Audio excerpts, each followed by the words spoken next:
पनवेल तालुक्यातील भाताण गावातील कुमारी वैदेही सुनील पाटील हिने आपल्या अनोख्या कलाकृतीद्वारे लोकनेते आणि माजी खासदार रामशेठ ठाकूर यांना वाढदिवसाच्या शुभेच्छा देत सर्वांचे लक्ष वेधून घेतले आहे। वैदेहीने तब्बल 22,000 सूक्ष्म डायमंड्सचा वापर करून रामशेठ ठाकूर यांचे आकर्षक डायमंड पेंटिंग साकारले आहे। ही कलाकृती पूर्ण करण्यासाठी तिला 8 ते 10 दिवसांचा कालावधी लागला।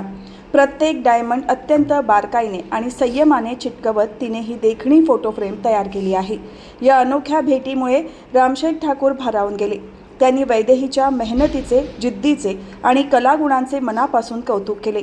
यावेळी त्यांनी तिची आपुलकीने विचारपूस करत शिक्षण, छंद आणि भविष्यातील वाटचालीबाबत संवाद साधला। तरुण पिढीने अशा प्रकारे सर्जनशीलतेकडे वळणे प्रेरणादायी असल्याचे मतही त्यांनी व्यक्त केले। आजच्या डिजिटल युगात मोबाईल आणि सोशल मीडियाच्या आकर्षणात अनेक तरुण गुंतलेले असताना वैदेहीने आपल्या कलेतून एक वेगळा आदर्श निर्माण केला आहे।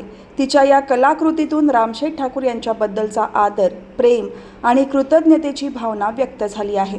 मेहनत, चिकाटी आणि कलाविष्कार यांचा सुंदर संगम असलेल्या या डायमंड पेंटिंगची विविध स्तरातून प्रशंसा होत असून भाताण गावातील वैदेही पाटीलच्या या अनोख्या उपक्रमाचे सामाजिक, शैक्षणिक आणि सांस्कृतिक क्षेत्रातील मान्यवरांकडूनही कौतुक केले जात आहे।